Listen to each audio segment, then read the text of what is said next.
ओम शांति।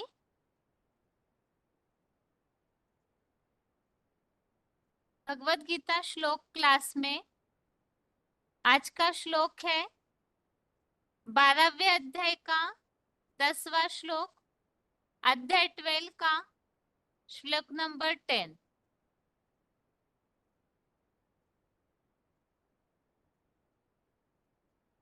श्लोक है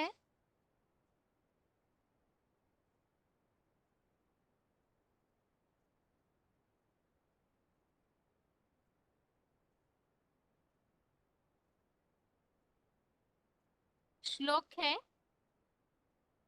अभ्यासेप्य समर्थोसि मत्कर्म परमो भव मदर्थमपि कर्माणि कुर्वन् सिद्धिम अवाप्स्यसि। श्लोक दोबारा।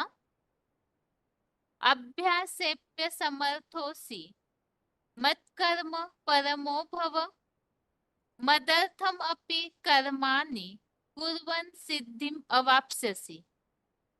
श्लोक फिर से।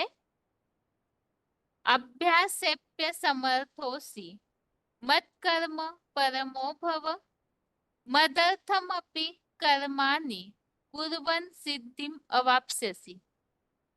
श्लोक का संधि विच्छेद है अभ्यासे अपि असमर्थः असि मत्कर्म परमः भव मदर्थम अपि कर्माणि कुर्वन् सिद्धिम अवाप्स्यसि। 12वें अध्याय के 10वें श्लोक का संधि विच्छेद दोबारा। अभ्यासे अपि असमर्थः असि मत्कर्म परमः भव मदर्थम अपि कर्माणि कुर्वन् सिद्धिम अवाप्स्यसि।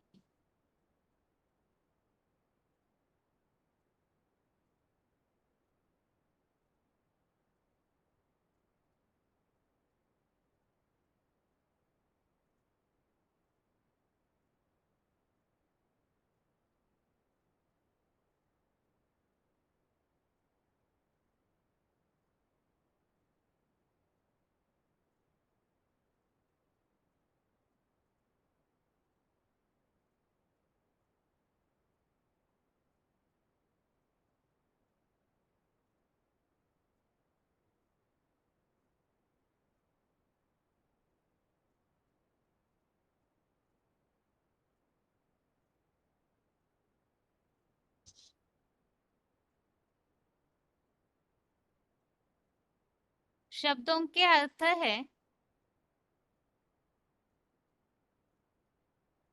अभ्यास से अर्थात अभ्यास में, अपि अर्थात भी,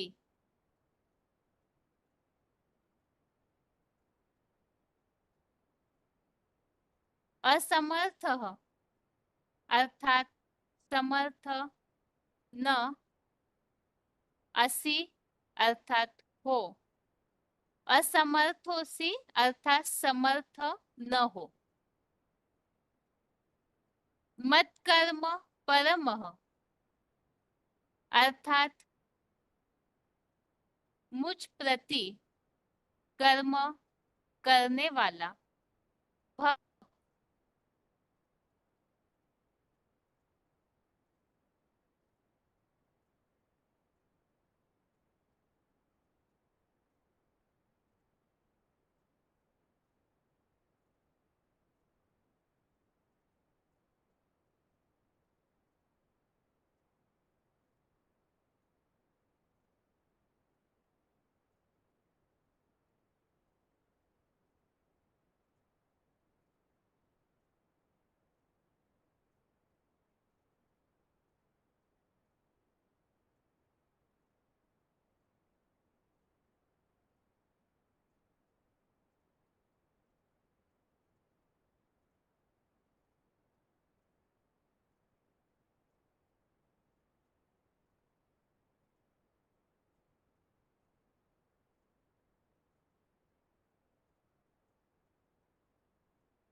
शब्द कहाँ हुआ है?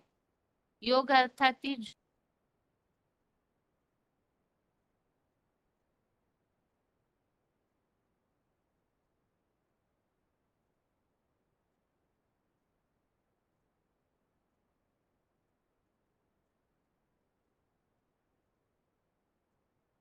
विषय में भगवान ने अर्जुन को और बात समझाई है। ऐसे अगर योग अभ्यास में समर्थ न हो, अर्थात मन एकाग्र करने की प्रैक्टिस नहीं हो रही है, बार बार मन चंचल हो रहा है, तो अगला उपाय बताया हुआ है। एक तो बताया अभ्यास करे, बार बार प्रैक्टिस करे, और ये प्रैक्टिस नहीं हो रही है मन बुद्धि की स्थिरता की, तो जहां मन भाग रहा है तो वहां से वैराग लाए। ये दुनिया विनाश होने वाली है। बुद्धि और मन तो इस भौतिक दुनिया जो विनाशी है उसके सुखों में ही भागता है बार बार, क्योंकि वो आंखों से दिखने में आता है। इसीलिए मन बुद्धि को वो जो अव्यक्त भासनाएं है वो नहीं हो पाती है, इसीलिए मन बुद्धि भागती है। तो ऐसे अभ्यास बार बार वैराग लाएंगे तो अभ्यास होगा। और फिर भी ऐसे अभ्यास नहीं हो रहा है, जब तक असमर्थ है मन बुद्धि को एक भगवान में स्थिर करने में, तो बताया आगे मेरे प्रति कर्म करने वाला हो, अर्थात एक भगवान के प्रति ही कर्म करना, अर्थात ईश्वरीय सेवा। और ऐसे कर्म करता हुआ ईश्वरीय सेवा का, जिसके लिए भगवत गीता में और शब्द आता है मध्यजी भव, मेरे लिए ही यजन कर, मेरे लिए ही कर्म कर। ऐसे कर्म करने वालों को सिद्धि प्राप्त होगी। अब वो सिद्धि कहाँ और कैसे, और साथ में ही किस तरह से कर्म करना है, उसके बारे में क्लैरिफिकेशन में और बातें बताई हुई है। क्लैरिफिकेशन सहित अर्थ है, ऐसे योग अभ्यास में भी समर्थ न हो तो जोड़ी बने रुद्र यज्ञ अधिपति प्लस देव देव महादेव रूप मुझ परम पिता परमात्मा प्रति कर्म करने वाला हो। मेरे व्यक्त रूप के लिए कर्मों को करता हुआ भी वैकुंठ के अतीन्द्रिय सुख की विष्णु लोकीय सिद्धि को प्राप्त करेगा। तो ऐसे योग अभ्यास में अगर संभव नहीं है तो जोड़ी बने रुद्र यज्ञ अधिपति। वास्तव में 8वें अध्याय में हमने इस बात को समझा था। रुद्र यज्ञ का अधिपति जो है वो तो वास्तव में परम पिता है, और वो महादेव के द्वारा ही यज्ञ के अधिपति के रूप में प्रत्यक्ष होते हैं। इन श्लोकों को हमने समझा था 8वें अध्याय के चौथे श्लोक में, जिसमें ये बात बताई हुई है कि परम पिता ही रुद्र यज्ञ का अधिपति है। तो परम पिता प्लस साकार महादेव रुद्र रूप, इसे ही अर्जुन तन में आए हुए शिव ज्योति ऐसा उल्लेख ऊपर के श्लोकों में भी आया हुआ है। तो मुझ परम पिता प्लस परमात्मा के प्रति कर्म करने वाला हो, अर्थात जिस तन के द्वारा परम पिता शिव रुद्र यज्ञ की स्थापना और पालना करते हैं, उनके प्रति कर्म करना, अर्थात उनके कार्य में सहयोगी बनना, अर्थात ईश्वरीय सेवा करना। तो ऐसे जो कर्म करने वाला है, मेरे व्यक्त रूप के लिए कर्मों को करता हुआ वैकुंठ के अतीन्द्रिय सुख की विष्णु लोकीय सिद्धि को प्राप्त करेगा। तो मुरलियों में इसे सहज भाषा में ये बताया हुआ है, जितना जितना ईश्वरीय सेवा करते जाएंगे तो सेवा जिनकी कर रहे हैं तो उनकी याद जरूर आएगी। और इसमें खास एक फॉर्मूला बताया है, सेवाधारी बच्चों को बाप दादा याद करते हैं, तो जो जितना सर्विस करेंगे तो उन्हें बाप दादा याद करेंगे तो उनकी खुद की ताकत, क्योंकि स्वयं भगवान जी ने याद करेंगे तो उनकी ताकत बढ़ेगी, और याद की जो प्रैक्टिस है वो होती रहेगी। इसीलिए बताया मन बुद्धि भटकती है, भागती है, तो ईश्वरीय सेवा में लग जाना चाहिए। और ईश्वरीय सेवा हम जानते हैं, तन की सेवा है, धन की सेवा है, वाणी की सेवा है, अर्थात कर्मणा के द्वारा ईश्वरीय कार्य में मददगार बनना, वाणी के द्वारा ईश्वरीय संदेश की सेवा करना, धन के द्वारा सहयोग देना, ऐसे जितना जो कर सकते हैं ईश्वरीय कार्य में मददगार बनते रहेंगे तो अपने आप ही याद की जो शक्ति है, क्योंकि जहाँ हमारा तन होगा वहाँ हमारा मन होगा, तो जिनकी सेवा करेंगे तो अपने आप मन भी वहाँ टिका रहेगा। तो ये एक सिंपल फॉर्मूला बताया हुआ है मुरलियों में। ईश्वरीय सेवा के द्वारा भी याद की प्रैक्टिस बढ़ सकती है, क्योंकि जिनके लिए सेवा करते हैं तो उनकी याद आएगी ही। अभी इसी श्लोक संबंधित भगवत गीता में जहाँ उल्लेख आया हुआ है मेरे प्रति कर्म करने वाला, इसी प्रसंग में और कुछ श्लोक हम देखते हैं। रेफरेंस श्लोक है जो श्लोक में उल्लेख आया हुआ है, मेरे प्रति कर्म करने वाला सिद्धि को प्राप्त करेगा। इसके लिए 18वें अध्याय का 46, अध्याय 18 का श्लोक नंबर 46, इसमें उल्लेख आया हुआ है,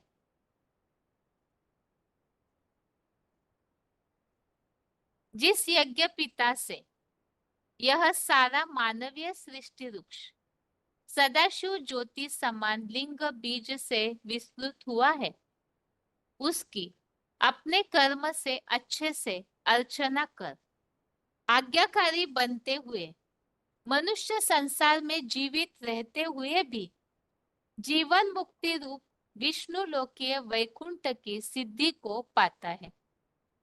तो यहाँ बताया अपने कर्म से अच्छे से अर्चना कर, तो भगवान की हम अपने कर्मों के द्वारा उपासना करें, अर्थात यहाँ जैसे ईश्वरीय सेवा में मददगार बनना, तो जितना ऐसे बनेंगे तो उतना सिद्धि को प्राप्त करेंगे। आगे का रेफरेंस श्लोक है,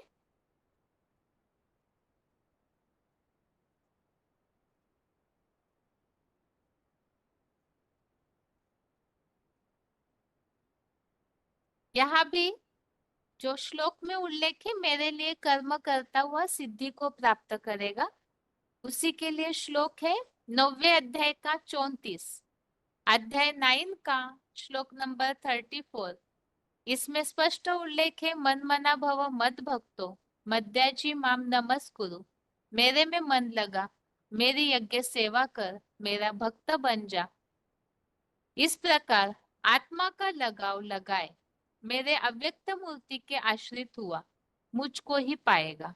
तो मुझको ही पाएगा अर्थात सिद्धि की प्राप्ति, राजाई भाव की प्राप्ति। कई कई श्लोकों में वैकुंठ लोकीय विष्णु लोक की स्वर्ग की प्राप्ति ऐसा भी उल्लेख आता है। तो यहाँ पर जितना यज्ञ सेवा करेंगे उतनी प्राप्ति। 18वें अध्याय का 65, अध्याय 18 का श्लोक नंबर 65, इसमें भी इसी तरह उल्लेख है, मन मना भव मद भक्तो मद्याजी माम नमस्कुरु, अविनाशी रुद्र यज्ञ सेवा कर मुझे नमन कर, इससे तू पुरुषों में उत्तम आत्मा बन मुझे अवश्य पाएगा। तो यहाँ भी यज्ञ सेवा से भगवान को पाना अर्थात ही सिद्धि प्राप्त करना। अगला रेफरेंस है 9वें अध्याय का 25वां श्लोक, अध्याय 9 का श्लोक नंबर 25। इसमें भी उल्लेख आया है, मेरे प्रति ज्ञान यज्ञ की सेवा करने वाले मेरे जैसे स्वाधीन राजाई भाव को ही पाते हैं। तो यहाँ यज्ञ सेवा करने वाले सिद्धि को प्राप्त करते हैं, राजाई भाव को पाते हैं, इस बात का उल्लेख है। आगे है,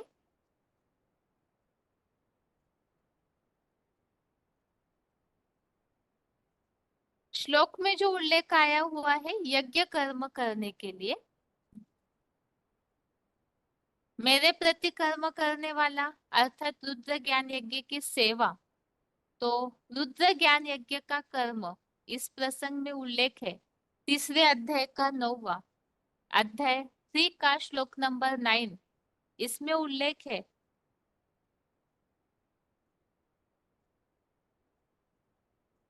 यज्ञ सेवा के सिवाय रुद्र ज्ञान यज्ञ के सिवाय दूसरे किसी कर्म से ये नरक लोक कर्म बंधन है। तो इसीलिए अविनाशी रुद्र ज्ञान यज्ञ अर्थ कर्म कर। तो यज्ञ सेवा से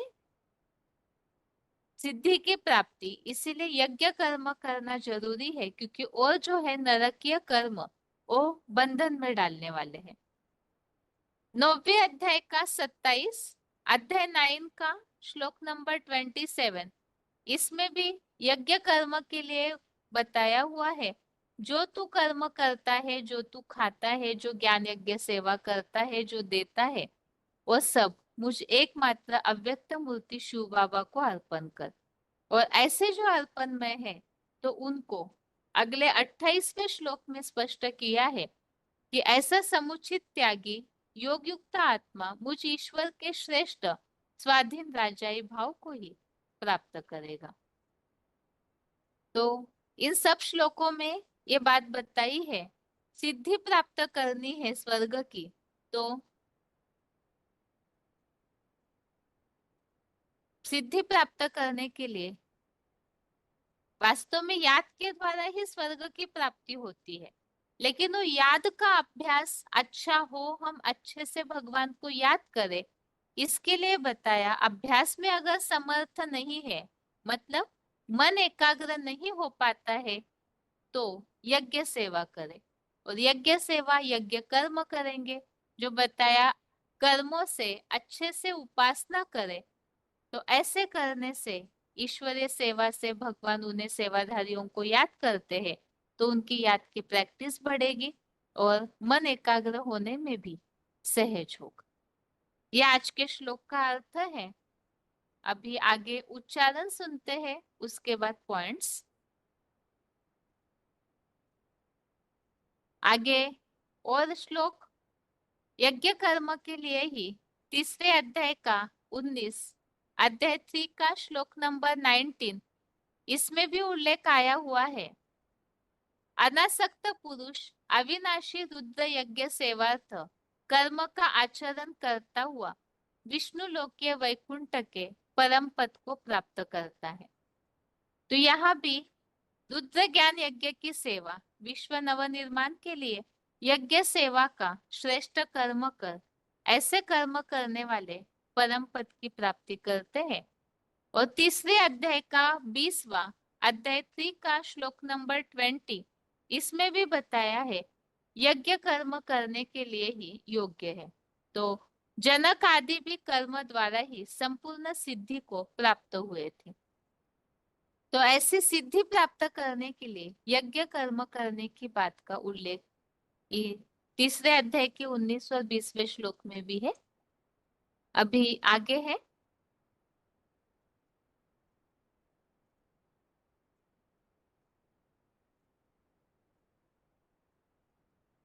श्लोक का उच्चारण।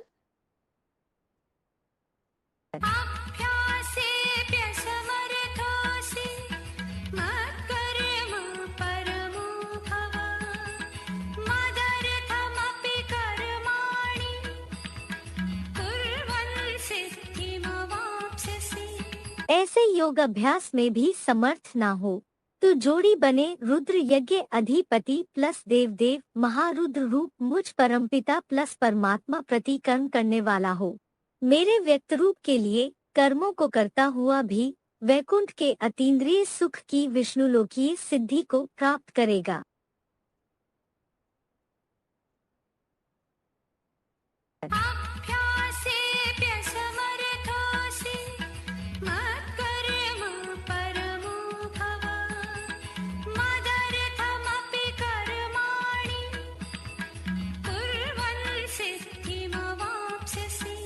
ऐसे योग अभ्यास में भी समर्थ ना हो, तो जोड़ी बने रुद्र यज्ञ अधिपति प्लस देवदेव महारुद्र रूप मुझ परमपिता प्लस परमात्मा प्रति कर्म करने वाला हो, मेरे व्यक्त रूप के लिए कर्मों को करता हुआ भी वैकुंठ के अतीन्द्रिय सुख की विष्णुलोकीय सिद्धि को प्राप्त करेगा।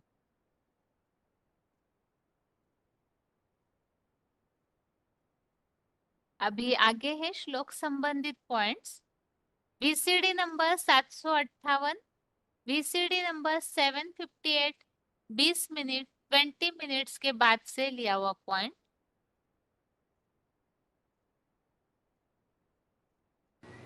और तीसरी बात, सेवा के फील्ड में रहने से याद जास्ती आती है, घड़ी घड़ी बाबा याद दिलाता है। क्यों? क्योंकि बाप कहते हैं मैं सबसे उन बच्चों को याद करता हूँ। तो बाप जिन बच्चों को याद करेगा, बच्चे तो याद करते हैं, बच्चों की याद तो नंबरवार, लेकिन बाप जिन बच्चों को याद करेगा तो उनकी याद क्यों नहीं टिकेगी?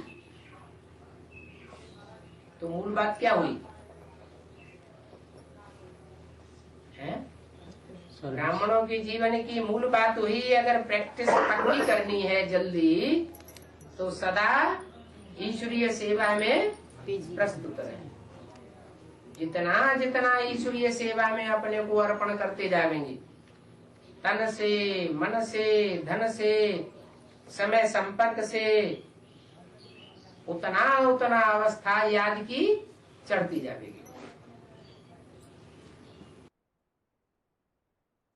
अगला पॉइंट है VCD number 1124, VCD number 1124, 24 minutes के बाद से 24 मिनट्स के बाद से लिया हुआ पॉइंट।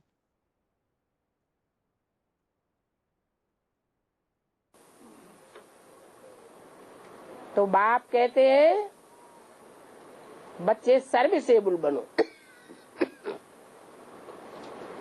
तन से भी सर्विसेबल बनो, मन से भी सर्विसेबल बनो, धन से भी सर्विसेबल बनो। क्योंकि सर्विसेबल बच्चों को बाप याद करते हैं। बच्चों की याद उतनी सात्विक नहीं हो सकती।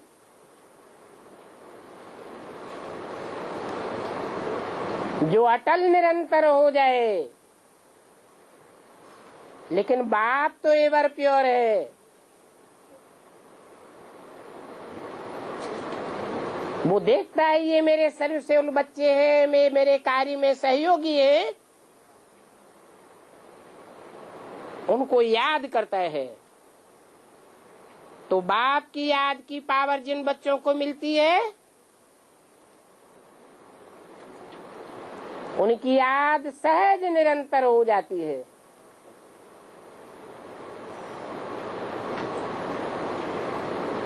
सेवा करने से ईश्वर का दिया हुआ ज्ञान अपना हो जाता है। जितनी जितनी औरों की सेवा करते रहेंगे, उतना उतना मन बुद्धि का चिंतन चलता रहेगा। मनन चिंतन मंथन होने से सेकेंडरी याद स्वतः ही टिक जाती है। अगला पॉइंट वार्तालाप number 1760, discussion number 1760, 19 minute 19 minutes के बाद से लिया हुआ पॉइंट।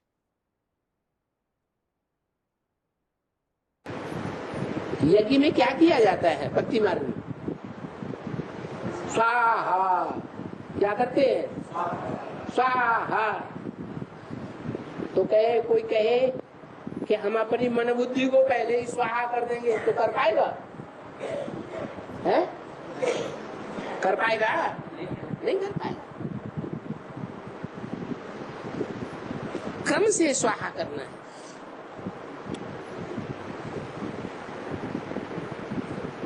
तन अर्पण कर सकते हैं, माने तन के द्वारा यज्ञ की सेवा कर सकते हैं। वो पहला कदम सहज है या नहीं है? है? तो तन के द्वारा सेवा जरूर करनी है। क्या स्वाहा करना है? तन मन धन, तीनों ही स्वाहा करना है। तन की कर्मेंद्रियां यज्ञ सेवा में लगानी है।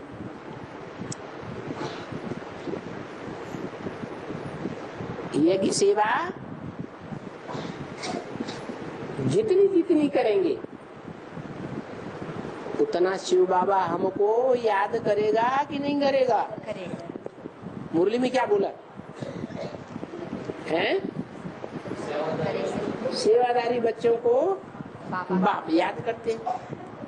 तो जो दिल लगा करके बर्तन मांग रहे हैं, दिल देखा जाता है।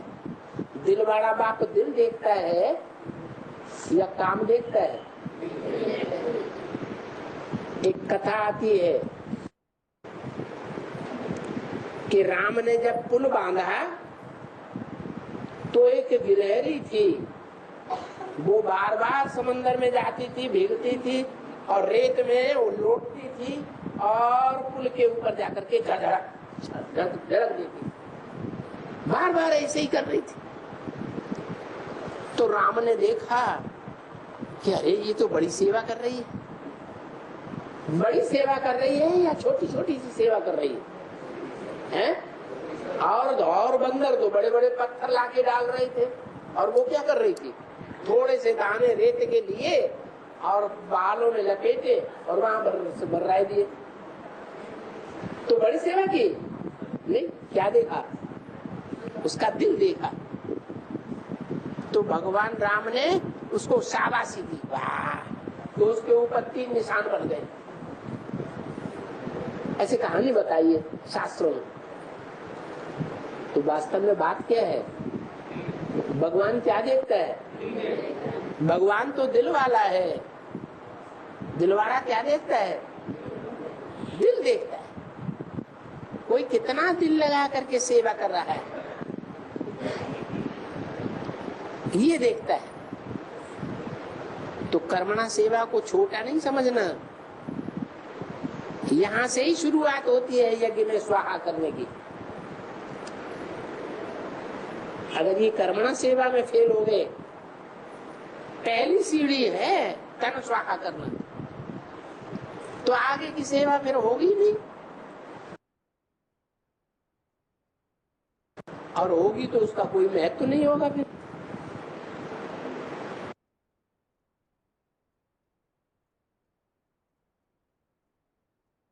इस तरह से हमने 12वें अध्याय के इस 10वें श्लोक संबंधित पॉइंट समझे। जितना जितना ईश्वरीय सेवा करेंगे, क्योंकि याद की प्रैक्टिस ऐसे ही नहीं होती है, साकार स्टेज रहती है, कर्मों में कहीं ना कहीं आसक्ति आती है। इसीलिए अभ्यास में अगर समर्थ नहीं है योगाभ्यास के, तो बताया ईश्वर के प्रति ही कर्म करने वाला बनना है। ऐसे ईश्वरीय सेवा का कर्म करेंगे तो जैसे अभी उदाहरण दिया, जो जितनी सेवा करते हैं तो बाप दादा उन्हें याद करते हैं, तो उससे याद की प्रैक्टिस सरल हो जाती है। अभी आगे है रिवीजन। रिवीजन के लिए श्लोक नंबर है 10वें अध्याय का 12 और 13वां श्लोक, अध्याय 12 का श्लोक नंबर, अध्याय 10 का श्लोक नंबर 12, श्लोक नंबर 13। और यहाँ पर हम जो टॉपिक समझ रहे हैं 10वें अध्याय में, इसमें भी खास बात आई है जो 9वें अध्याय में लास्ट में बात आई थी, मन मना भव मद भक्तो मद्याजी माम नमस्कुरु, मेरे अर्थ ही कर्म करो। क्यों? क्योंकि 9वें अध्याय में राजविद्या राजगुह्य योग अर्थात राजाई की प्राप्ति करनी है, तो राजयोग भगवान से बुद्धि का योग जोड़ना जरूरी है, तभी ही राजाई भोग की प्राप्ति हो सकती है। और उसके लिए अव्यभिचारी याद और पूरी तरह भगवान के प्रति कर्म करने की बात आई हुई है। अब इसी संबंध में 10वें अध्याय में जो बातें बताई हुई है, भगवान का परिचय, भगवान को जानना जरूरी है, और साथ ही में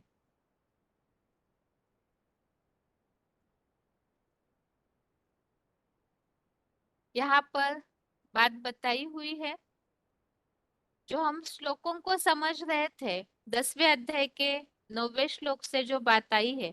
शुरू में भगवान की पहचान बताई है कि भगवान को पहचानने से ही तीनों लोकों के महेश्वर को पहचानने से पाप मुक्त हो जाते हैं और पहचान के लिए बताया, इस सृष्टि के सारे भाव जो है उसी सृष्टि बीज से ही उत्पन्न होते हैं।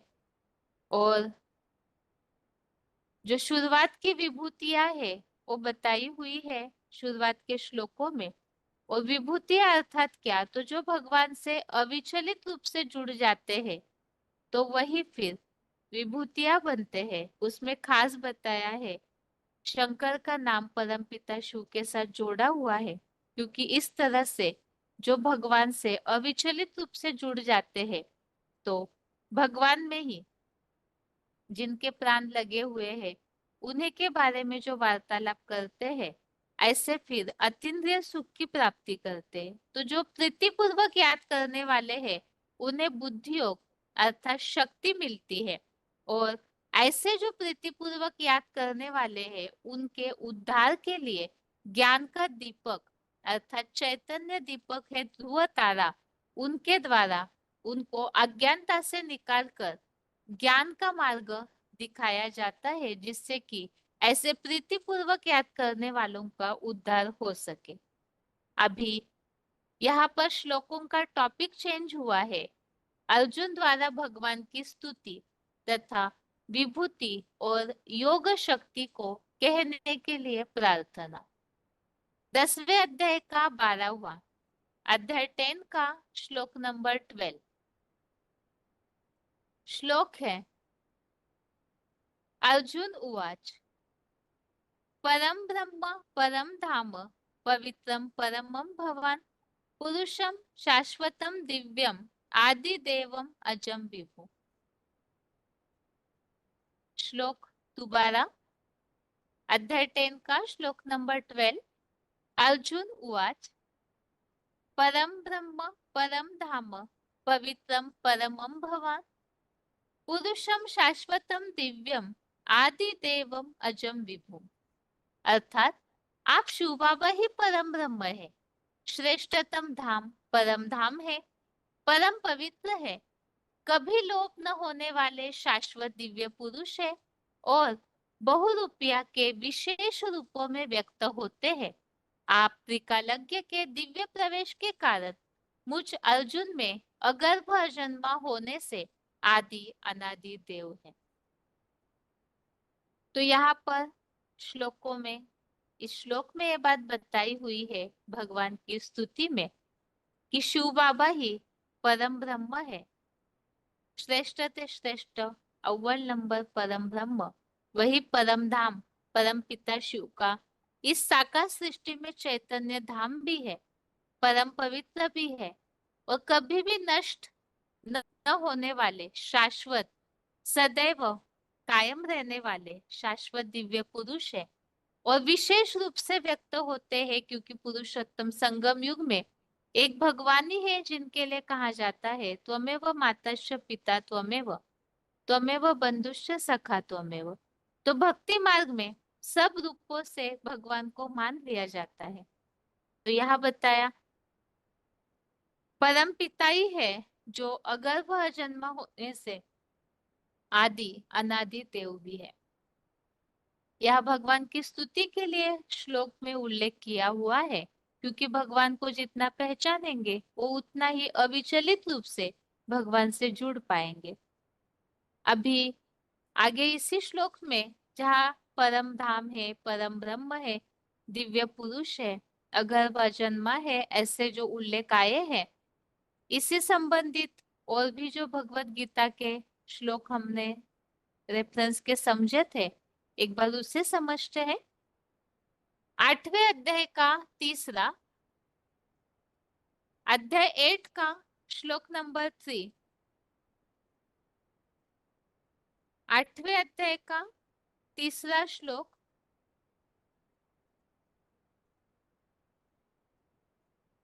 इस श्लोक में बताया हुआ है क्षरितहीन अमोघ वीर्य शिव बाबा ही परम ब्रह्म है। आगे है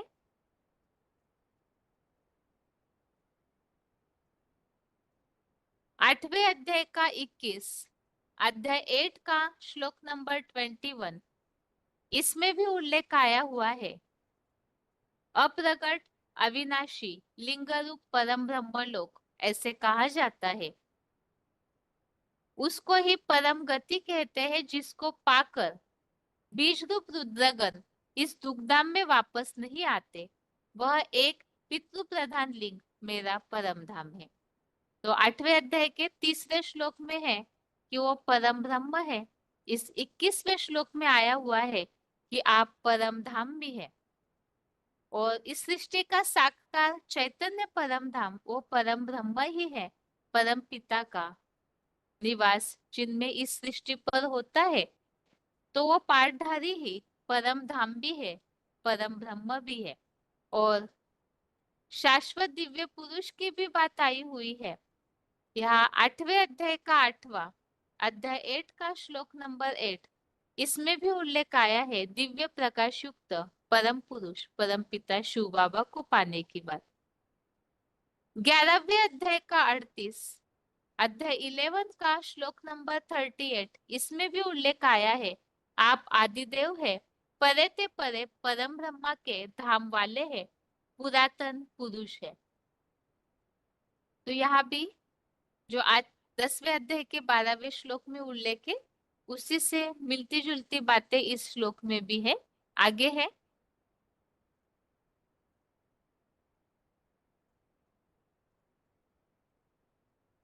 10वें अध्याय का दूसरा अध्याय 10 का श्लोक नंबर 2, इसमें उल्लेख आया हुआ है भगवान जो है अगर वह अजन्मा है तो इसीलिए वो आदि देव भी है। तो महादेव द्वारा ही आदिकालीन आदिश्वर मैं हूँ, ऐसा उल्लेख है। 10वें अध्याय के 3रे अध्याय 10 के श्लोक नंबर 3 में जो शिव बाबा अजन्मा है, अगर्भा है और अनादि है, ऐसा उल्लेख आया हुआ है। चौथे अध्याय का 6वां अध्याय 4 का श्लोक नंबर 6, इसमें उल्लेख आया है क्लैरिफिकेशन वाले अर्थ में अजन्मा, अगर्भा, अभोक्ता, अकर्ता है। और अज अपि अर्थात अजन्मा है, तो अजन्म होते हुए भी वो किसी तन के द्वारा प्रत्यक्ष होते हैं। तो यहाँ मेन उल्लेख है अजन्मा है और अगर्भा है। आगे है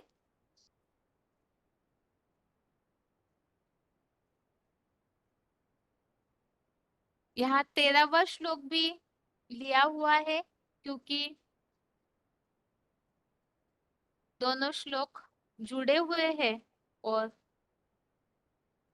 इसका क्लिप भी इसी तरह बना हुआ है। तो 13वां श्लोक देखते हैं आगे। 10वें अध्याय का श्लोक नंबर 13 श्लोक है आहुस्त्वाम ऋषयः सर्वे देवर्षिर् नारदस्तथा असितो देवलो व्यासः स्वयं चैव ब्रवीषि। श्लोक फिर से आहुस्त्वाम ऋषयः सर्वे देवर्षिर् नारदस्तथा असितो देवलो व्यासः स्वयं चैव ब्रवीषि। अर्थात आप शिव बाबा के विषय में ऐसा जो हमने ऊपर श्लोक में समझा है, आप शाश्वत है, दिव्य पुरुष है, आदिदेव है। तो ये जो भी वर्णन बताया है सब ऋषियों, त्रिलोक भ्रमणशील देवर्षि नारद ने, असित ने, देवल ने और जगत प्रसिद्ध कपिल मुनि वेद व्यास ने कहा है। और आप स्वयं ही मुझे बताते हैं कि आप समूचे संसार की सर्वोपरि सत्ता है। तो भगवान जो परम धाम है, परम ब्रह्म है, शाश्वत दिव्य पुरुष है, ये जो भगवान की महिमा है आदि देव के रूप में, आदिश्वर के रूप में, तो ये महिमा जो है अर्जुन बता रहे हैं कि ऋषियों ने और असित देवल ने, व्यास ने भी आपकी ये महिमा मुझे बताई है कि आप ही इस संसार की सर्वोपरि सत्ता है।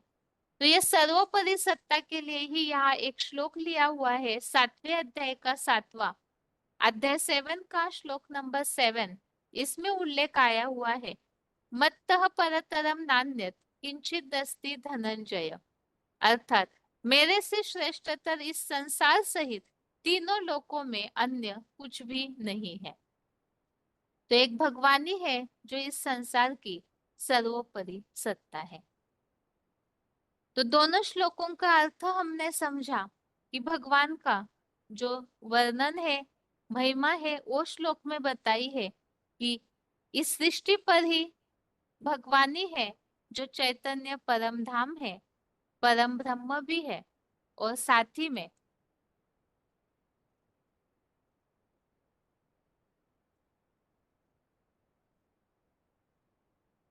परम पिता ही शाश्वत दिव्य पुरुष महादेव के द्वारा भी है। इसी तरह से ये दोनों श्लोकों का अर्थ हमने समझा। अभी आगे है पॉइंट्स।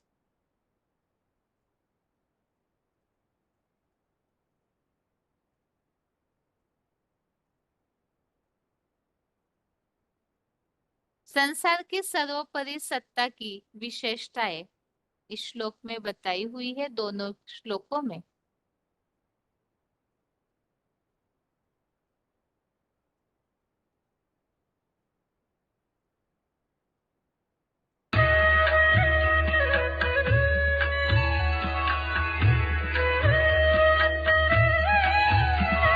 परं ब्रह्म परं धाम पवित्रं परमं भवान् पुरुषं शाश्वतं दिव्यम् आदिदेवमजं विभुम् आहुस्त्वां ऋषयः सर्वे देवर्षिर्नारदस्तथा असितो देवलो व्यासः स्वयं चैव प्रवीशिते। अर्जुन ने कहा, भगवान परमब्रह्म परम धाम, आप परम ब्रह्म है, श्रेष्ठतम धाम अर्थात परम धाम है, परमम पवित्रम शाश्वतम दिव्यम पुरुषम, परम पवित्र है, शाश्वत दिव्य पुरुष है, विभुम अजम आदिदेवम, विशेष रूपों में व्यक्त होते हैं, अगर भजन्मा आदिदेव है, त्वाम सर्वे ऋष्य, आप शिव बाबा के विषय में सब ऋषियों, देवर्षि नारद असिता देवला, देवर्षि नारद ने, असित ने, देवल ने, तथा व्यासा आहु, और व्यास ने कहा है, च स्वयं एव में ब्रवीषि, और आप स्वयं ही मुझे बताते हैं, भवान परमब्रह्म परम धाम परमम पवित्रम शाश्वतम दिव्यम पुरुषम विभुम अजम आदिदेवम त्वां सर्वे ऋष्यः देवर्षयः नारदा असितः देवला तथा व्यासा आहु च स्वयं एव में ब्रवीषि। भावार्थ, आप शिव बाबा ही परम ब्रह्म है, श्रेष्ठतम धाम अर्थात परम धाम है, परम पवित्र है, कभी लोप न होने वाले शाश्वत दिव्य पुरुष है, और बहुरूपिया के विशेष रूपों में व्यक्त होते हैं। आप त्रिकालज्ञ के दिव्य प्रवेश के कारण मुझ अर्जुन में अगर्भ जन्मा होने से आदि अनादि देव हैं। आप शिव बाबा के विषय में ऐसा सब ऋषियों, त्रिलोक ब्रह्मणशील देवर्षि नारद ने, असित ने, देवल ने और जग प्रसिद्ध कपिल मुनि अर्थात वेद व्यास ने कहा है, और आप स्वयं ही मुझे बताते हैं कि आप समूचे संसार की सर्वोपरि सत्ता है। वो तो त्रिकालदर्शी है।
ना, ऊंचे से ऊंचा भगवान, जिससे ऊंची स्टेज में कोई नहीं रहता, उसको तीनों कालों का ज्ञान है ना, तो वो जानता है ना इस षष्ठी रूपी रंगमंच पर हीरो पार्टधारी कौन है, नहीं जानता। हाँ, हर युग में जिसने जन्म जन्मांतर हीरो पार्ट ही बजाया, वो उसको पहचानता है और उसी में प्रवेश करता है। और मनुष्य सृष्टि की सबसे कमजोर बनी हुई आत्मा में प्रवेश करता है कि पावरफुल में प्रवेश करता है। सबसे कमजोर क्यों बन गई है? क्योंकि जिसमें प्रवेश किया अपना परिवार बनाने के लिए, नई सृष्टि रूपी परिवार स्थापन करने के लिए, उसका नाम उसने क्या रखा? परम ब्रह्म नाम रखा। ब्रह्मा नामधारियों में अव्वल नंबर। तो सबसे बड़ी माता भी हुई कि नहीं? और तन पुरुष का है, मनुष्य सृष्टि का बाप भी है। तो आदि में भी वो ही पार्टधारी शूटिंग पीरियड में वो बाप भी है और माता भी। लेकिन वो उसका नाम क्या देता है? काम निकालने के लिए उसे तो अपना काम निकालना है ना। क्या काम निकालना है? नई सृष्टि की स्थापना करनी है। तो काम निकालने के लिए नाम रख दिया परम ब्रह्म। परम धाम में कौन रहता है? अगला पॉइंट है शिव बाबा ही परम धाम है। BCD number 299, BCD number 299। 1 घंटा 6 मिनट, 1 आवर 6 मिनट्स के बाद से लिया हुआ पॉइंट।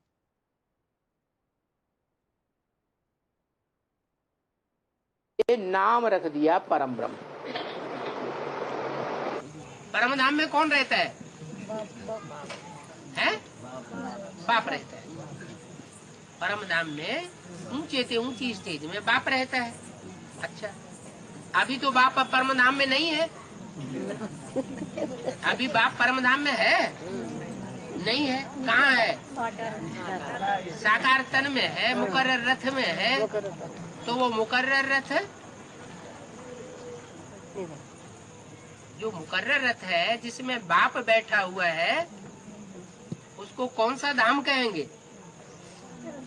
है? वो परम धाम हुआ कि नहीं? धाम माना शरीर भी क्या है? शरीर भी घर है। जबकि इंद्रियों के भर। अगला पॉइंट है VCD number 1148, VCD number 1148। Shiv Baba ही परम पवित्र है।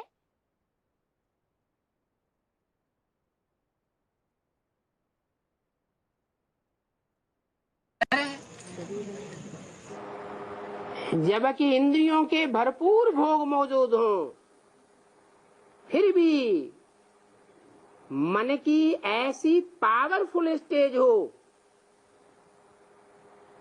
कि कर्म इंद्रियों से भोग भोगते हुए भी मन उनमें आसक्त न हो। जब मन ही आसक्त नहीं होगा तो कर्मेंद्रियों के भोग किए किए न किए बराबर हो जाता है।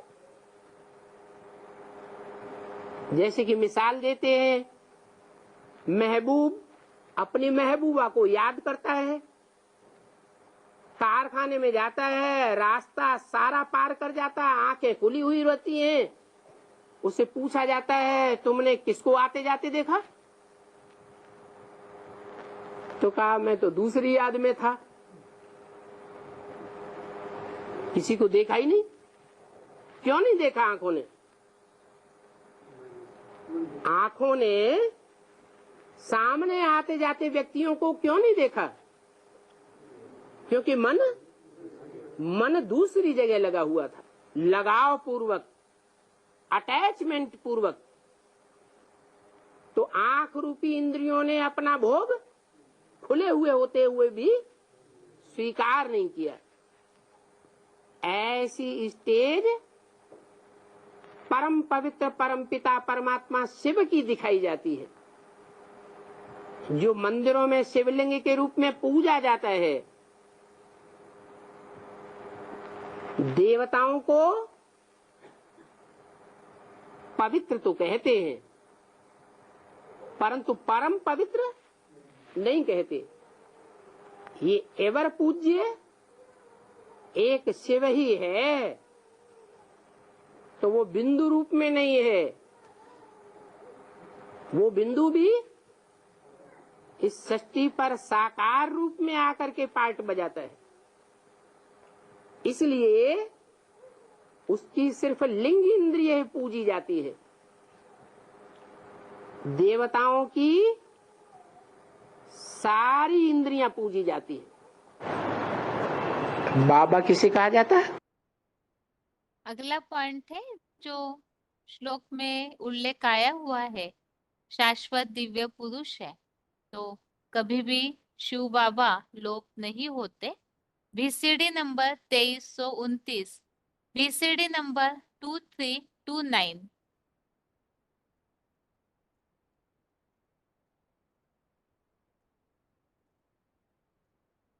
इंद्रियां पूजी जाती है। बाबा किसे कहा जाता है? साकार और निराकार के मेल को बाबा कहा जाता है।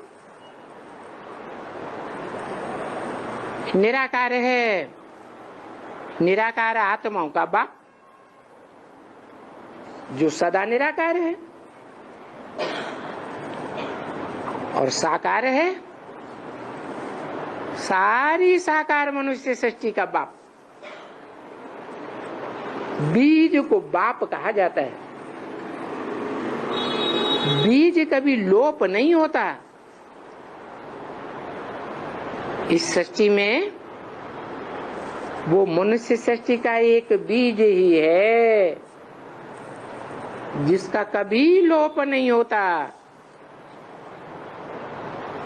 जैसे गीता में कहा है, ना सतो विद्यते भावो ना भावो विद्यते सतः। सत्य का कभी लोप नहीं होता है। तो इस दुनिया में जो भी मनुष्य मात्र हैं, उन सबका जो एक बीज है, उसका इस सृष्टि पर कभी लोप नहीं होता। वो इस सृष्टि पर सदा कायम है। इसीलिए ब्रह्मा के मुख से भगवान ने बोला, इस सृष्टि पर सदा काल कायम कोई चीज है नहीं। सदा काल का कायम सिर्फ एक शिव बाबा ही है। मैं आत्मा परमपिता। शाश्वत पुरुष VCD number 1782, VCD number 1782, 13 minute के बाद से लिया हुआ पॉइंट।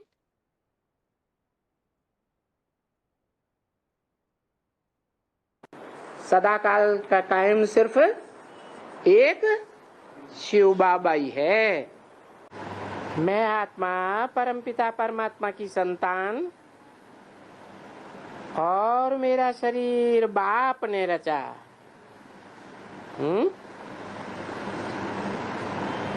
क्या रचयिता कौन है?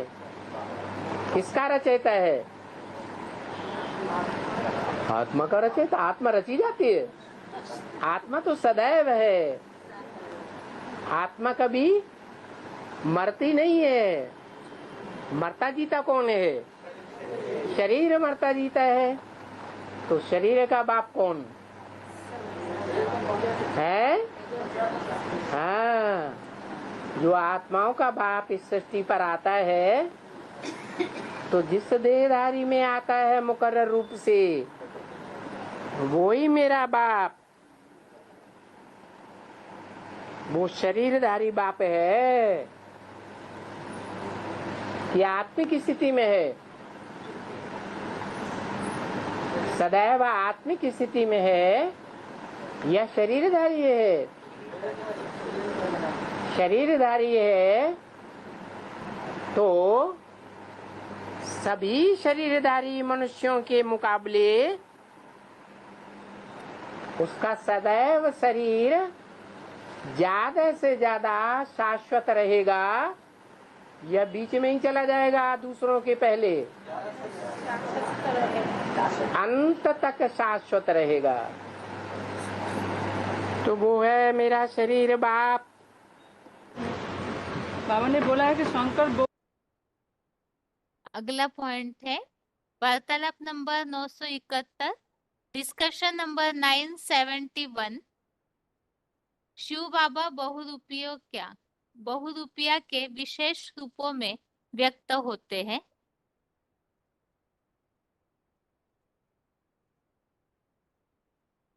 वो है मेरा शरीर बाप। बाबा ने बोला है कि शंकर बहुरूप धारण करता है, तो बहुरूप बच्चों को नजर में आएगा क्या? बच्चों को नजर में नहीं आता। राम राजा, राम प्रजा, राम साहूकार, ये 3 रूप हो गए। कहाँ राजा, कहाँ महाराजा, कहाँ प्रजा, कहाँ साहूकार। तो तीनों रूपों में पाठ नहीं बजाता। बाप भी है, टीचर भी है, सदगुरु भी है, मित्र भी है, संबंधी भी है। अनेक रूप नहीं हो गए। जो सुप्रीम सोल। अगला पॉइंट है त्रिकालज्ञ Shiv, VCD number 2324, VCD number 2324।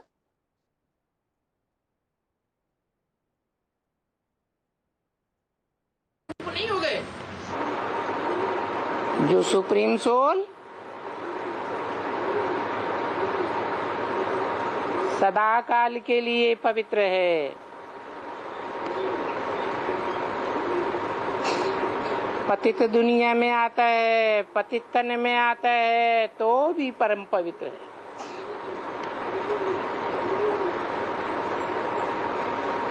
अपवित्रता का संकल्प मात्र भी नहीं आता।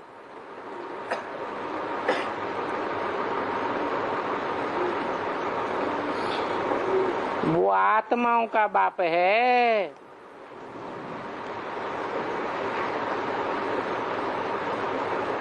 जन्म मरण के चक्र से न्यारा है, इसलिए त्रिकालदर्शी है। तीनों काल के सत्य को जानने वाला है।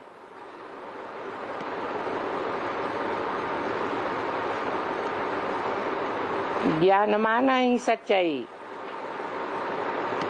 जानकारी, सच्चाई की जानकारी। वो जानकारी सदा काल के लिए एक परम पवित्र परम पिता, जिसका कोई पिता नहीं है, उसी के पास है।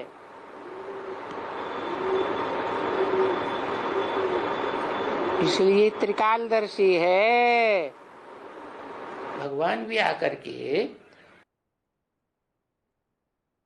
अगला पॉइंट है अर्जुन में अगर्भ अजन्मा होने से आदिदेव है, VCD number 2606, VCD number 2606।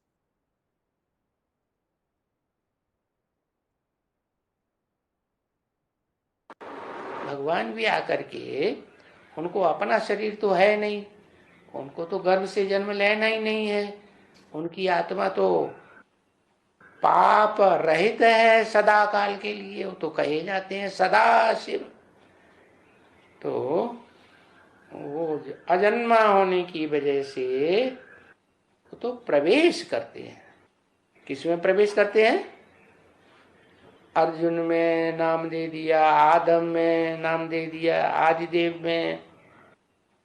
Narad की यादगार कहाँ की है? अगला पॉइंट है त्रिलोक भ्रमणशील देवर्षि नारद, वार्तालाप नंबर 946, डिस्कशन नंबर 946।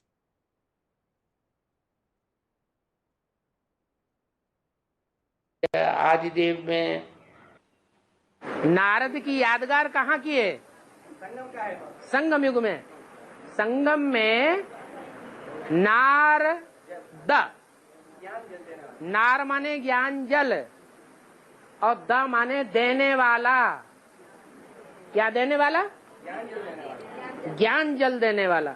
माने दूसरों को तो ज्ञान जल देता है, लेकिन खुद चारों तरफ भटकता रहता है। नहीं तो ज्ञान जल देने वाला खुद नई दुनिया में रहे, उसकी बुद्धि कहाँ रहे? नई दुनिया में रहनी चाहिए। पुरानी दुनिया में बुद्धि नहीं जानी चाहिए। लेकिन नारद नई दुनिया में भी जाता है, पुरानी दुनिया में भी बुद्धि भटकती है, और पाताल लोक में भी बुद्धि जाती है। उसको कहते हैं नारद। माने दूसरों को तो ज्ञान जल देता है, लेकिन खुद अपने जीवन में धारण नहीं करता है। तो जो खुद धारण नहीं करेगा, दूसरों को देने में लगा रहेगा, वो लड़ाई झगड़ा कराने के निमित्त बनेगा या शांति की दुनिया बनाने के निमित्त बनेगा? लेकिन फिर भी ज्ञान देता तो है वाचा से, अज्ञान तो नहीं देता। इसलिए वो लड़ाई का जो काम कराता है, भले महाभारी महाभारत युद्ध भी करा दे, तो भी वो युद्ध स्वर्ग के गेट खोलने के निमित्त बन जाता है। उसके अपने जीवन का कल्याण नहीं होता। क्या? सतयुग के जितने भी नारायण हैं, पहले नारायण से लेकर के 8वां नारायण, वो सब नारद हैं। क्या? लक्ष्मी का वर्णन नहीं कर पाते। उस संगम युग में क्या करना चाहिए उनको? नर से क्या बनना चाहिए? नारायण बनना चाहिए। लक्ष्मी को वर्ण करना चाहिए, लेकिन लक्ष्मी का वर्ण नहीं कर पाते। क्या करते हैं? दूसरों को ज्ञान देने में लगे रहते हैं। तो वो भी कल्याणकारी काम है। क्या क्या कल्याण होता है दुनिया का? महाभारी महाभारत गृह युद्ध कराने के निमित्त बन जाते हैं। Gateway to heaven is Mahabharat. तो ब्रह्मा ने, विष्णु ने, शंकर ने नारद की ग्लानि नहीं की है, उनको डांटते भी हैं, डांट डपट भी करते हैं, लेकिन उनका सम्मान भी करते हैं। क्या? दुनिया को संदेश तो देता है। किसका? नारायण का। सृष्टि पर सदा कायम। अगला पॉइंट है कपिल मुनि Ved Vyas, VCD number 2335, VCD number 2335।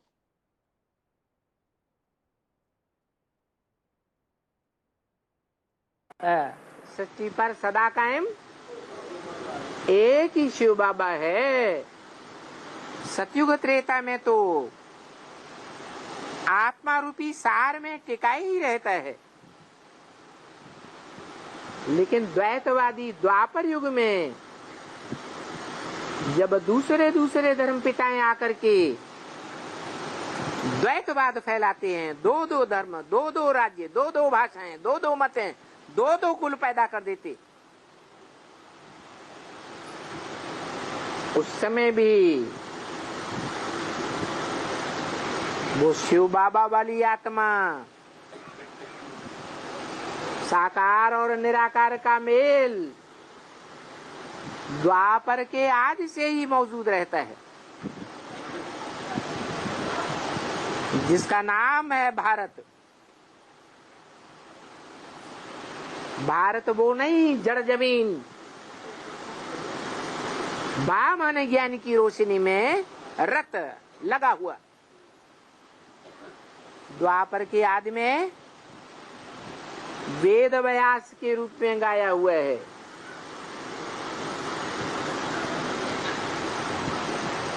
क्या रचा? वेद रचे।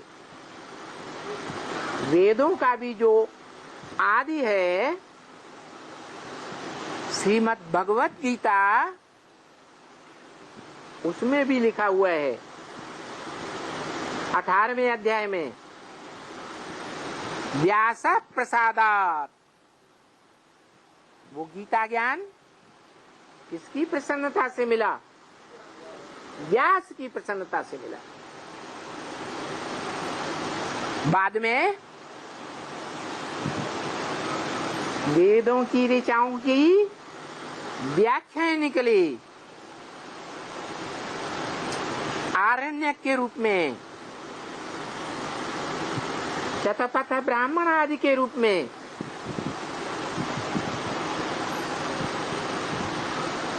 तो वो व्याख्याएं भी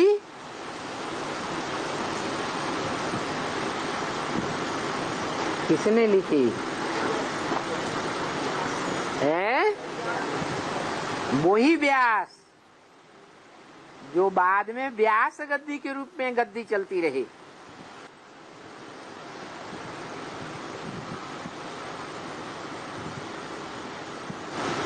जो सांख्य योग के प्रणेता माने गए। कौन है? जिनके लिए गीता में आया है सिद्धा नाम कपिलो मुनि। सांख्य योग का प्रणेता कपिल मुनि, शिव बाबा की साथ। अगला पॉइंट है, शिव बाबा ही समूचे संसार की सर्वोपरि सत्ता है। वार्तालाप नंबर 1233, डिस्कशन नंबर 1233।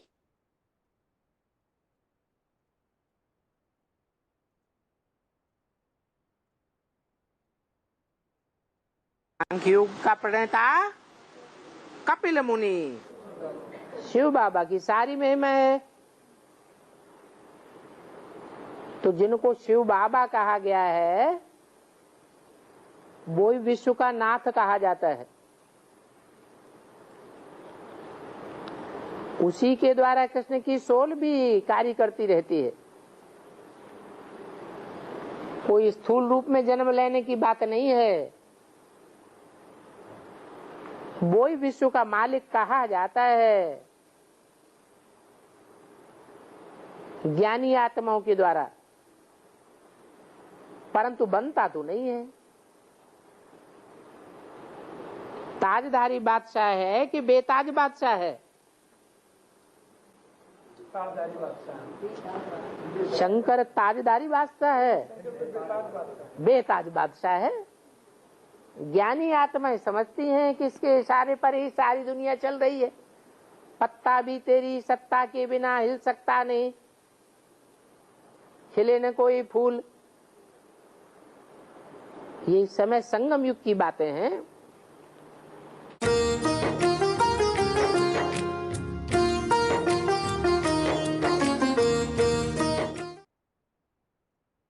अभी आगे है आज का श्लोक। आज का श्लोक एक बार पढ़ के आज का गीता क्लास पूरा करते हैं। 12वें अध्याय का 10वां श्लोक है। अध्याय 12 का श्लोक नंबर 10 है। अभ्यासेप्य समर्थोसि मत्कर्म परमो भव, मदर्थमपि कर्माणि कुर्वन् सिद्धिम अवाप्स्यसि। श्लोक दोबारा। अभ्यासेप्य समर्थोसि मत्कर्म परमो भव, मदर्थमपि कर्माणि कुर्वन् सिद्धिम अवाप्स्यसि। अर्थात मेरे योग अभ्यास में भी समर्थ न हो तो जोड़ी बने रुद्र यज्ञ अधिपति प्लस देवदेव महादेव रूप मुझ परम पिता प्लस परमात्मा प्रति कर्म करने वाला हो।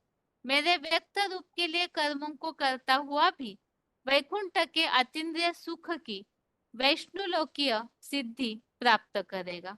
तो यहाँ खास बात बताई हुई है, अगर मन एकाग्र नहीं हो पाता है याद करने में, तो ईश्वरीय सेवा का कर्म करके उस यज्ञ अधिपति जो महादेव के द्वारा इस यज्ञ को स्थापन करते हैं, पालना देते हैं, तो उस ईश्वरीय सेवा के यज्ञ कर्मों को जितना करेंगे तो उतना स्वर्ग की प्राप्ति होगी। जो हमने आज पॉइंट में समझा है, तन मन धन से जितनी ईश्वरीय सेवा करते रहेंगे तो स्वतः ही सेवाधारियों को बाप दादा याद करते हैं। और इससे संबंधित रेफरेंस श्लोक हमने समझे, जहाँ उल्लेख आया है मेरे प्रति कर्म करने वाला हो। ईश्वरीय सेवा के कर्म अर्थात भगवान के प्रति ही जो भी कर्म करेंगे वो उन्हीं के प्रति अर्पण में होने चाहिए, उन्हीं के कार्य में लगे हुए सिद्धि प्राप्त करते हैं। इसके लिए 18वें अध्याय का 46 अध्याय 18 का श्लोक नंबर 46 आगे है।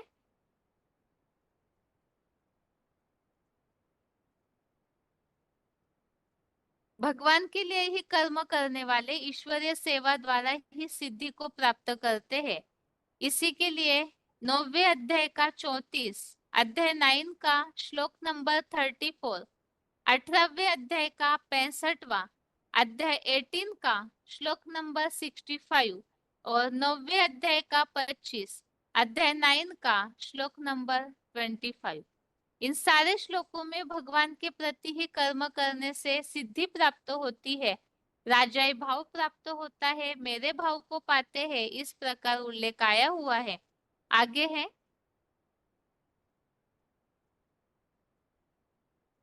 यज्ञ कर्म करने की बात।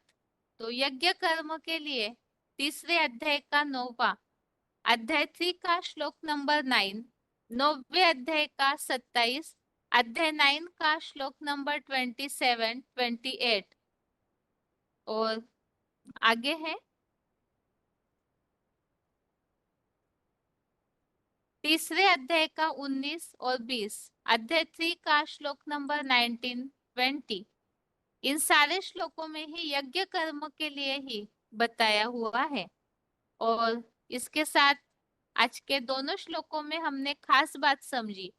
एक तो 10वें अध्याय के रिवीजन वाले 12वें और 13वें श्लोक में ये बात बताई है, जो संसार की सर्वोपरि सत्ता है तो उनकी विशेषता ये है कि वही परम पिता महादेव के द्वारा ही परम ब्रह्म भी वही है, वही परम धाम है, शाश्वत दिव्य पुरुष है, वही आदिकालीन आदेश्वर भी है। और इसके अलावा ये जो वर्णन है इसमें ये बात बताई कि नारद असित देवल इन सब ने अर्जुन को ये बात बताई है कि भगवान ही है जो इस संसार की सर्वोपरि सत्ता है। और इस 12वें अध्याय में हमने समझा ईश्वरीय सेवा के द्वारा ही हम अपने को बढ़ा सकते हैं। अगर ऐसे मन स्थिर नहीं होता तो कर्म में अर्थात ईश्वरीय सेवा में लग जाना चाहिए। ये आज के दोनों और अभी आज के लिए गीता क्लास यहाँ ही पूरा होता है। ओम शांति।